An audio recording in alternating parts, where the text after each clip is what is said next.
interest rate, and that's what the Federal Reserve always talks about in terms of their target rates, the net effect of injecting more reserves into the system is it increases the lending power of the bank. And if we have, let's say, a 10% reserve ratio, every dollar that you inject, every dollar that is injected into the banking system, right there, that bank can then do $10 worth of lending. And let's say that bank lends it all to this bank. Let's say he lends all of that. So now this turns to an asset, which is a loan to this bank. So this bank then this isn't a demand deposit anymore. This is now a loan from this bank. He has more reserves now. That's his reserves. I shouldn't be doing it in that purple color. I should be sticking to green. But the bottom line is wherever those reserves are, it doesn't matter which banks they sit in, but they enable every dollar of that increased reserves enables $10 of lending, right? This bank now can create $10 of checking accounts through lending. And so even though the Federal Reserve talks in terms of interest rates, and I'll talk a lot about why they're more focused on interest rates than absolute measures of the money supply, even though they talk in terms of interest rates, by performing these open market transactions that in effect lower the interest rate by increasing the amount of reserves out there, they're actually increasing banks' lending capacity. So the amount of reserves, that's base money, or you could almost view it as the liability side of the federal funds, their reserve deposits. That's base money. That's M0, and you get a multiplier effect for M1, which is the amount of demand deposits. Because in this bank, it got more reserves, and then it can create a bunch of demand deposits, like we learned earlier. So by saying that they're lowering the rates, they're essentially saying that they're going to perform open market transactions that will inject reserves into the banking system, which will allow them to keep their reserve ratios in line but make a lot more loans. So significantly increase the M1 and then the broader definitions of money supply. I will see you in the next video. Great. And Rudy's already got his hand up. Wait, yeah, just a quick question. I think I asked you this question every time again. So the outreach, I think, is really great, and the way you're approaching it, sort of taking different stakeholder groups and trying to cast the net very wide. So I'm sure you're getting a lot of good input, and it makes a lot of sense. I'm just wondering, you had the SAG, the Standing Advisory Group, for many years, and that's been paused currently. I'm just wondering, is there any thoughts of reintroducing some type of structured, with a recurring frequency type of, interaction with that type of a group? Yeah, and it's a good question, and thank you for the question. So I think, really, my answer is that I think the board is still continuing to think through the structure of its advisory groups and really how that all fits in, into the broader outreach program. So I don't really have an update on a specific update on that. Thank you. Mary? I have a question, and I'm thinking the PCAOB would play a role here. But there was an article in the Wall Street Journal regarding the regulations that are being passed by the European regulators, where you cannot use your current auditor anymore to audit your statutory financial statements. You have to use another audit firm. And it's really affecting international companies. And when you think about, there's the big four. One of them does your audit. So you're left with three. We have found that BDO and Grant Thornton are not qualified to do the audit, and the other big four firms don't want to bid on this, what they call perfunctory bland work, because they will be precluded from doing any other consulting work for our companies, and that's where their opportunity for making money and having an impact with public companies in America is great. So you're left with this one firm called Mazer. And there was an article, and it's really become quite an issue. And you can't bid, Mazer is going to be taking on all this work. So I don't know if this has come across the PCAOB's desk, but it does affect the auditing firms, and they're the only game in town. So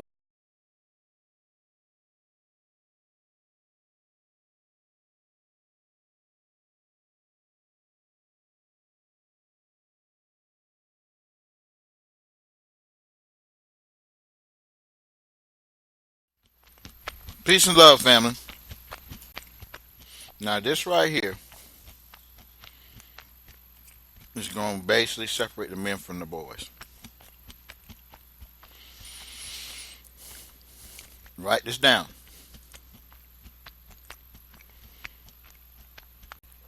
Because current expected credit losses implementation is a global phenomenon, commerce affects corporations that are incorporated, and trade affects companies. Both must be CECL compliant. So if you are moving towards implementation by December 15th, because there's only one game in town, you have to assert your data integration to establish a standard for your industry,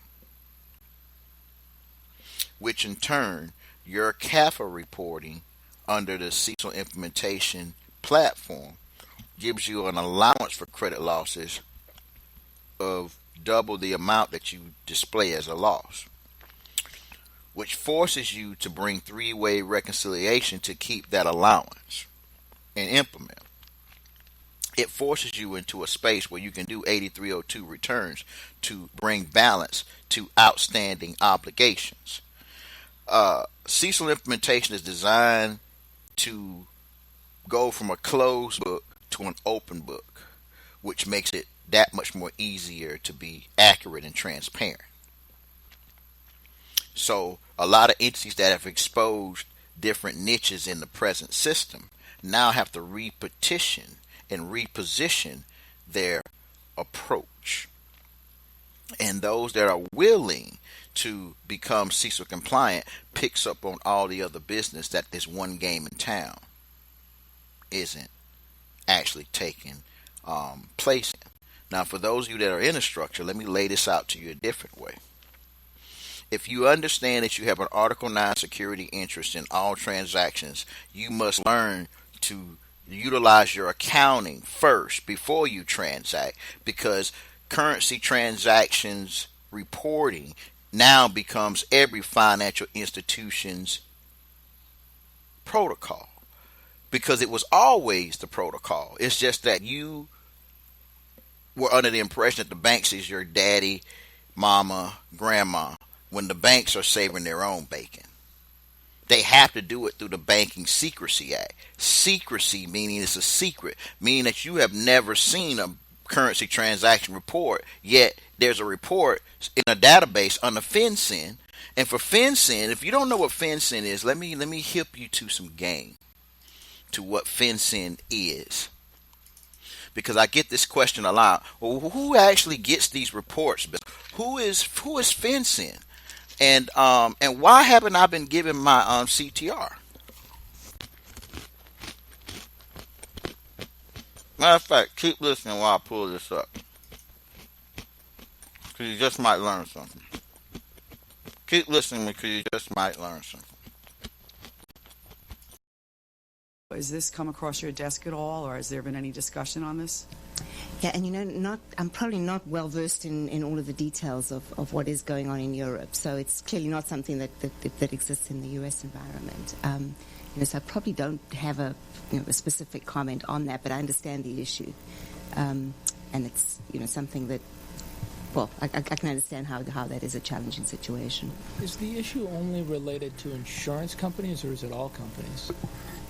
I don't know. I was under the impression, Russ, it was all companies. We are an insurance company, and it's an unintended consequence of this regulation.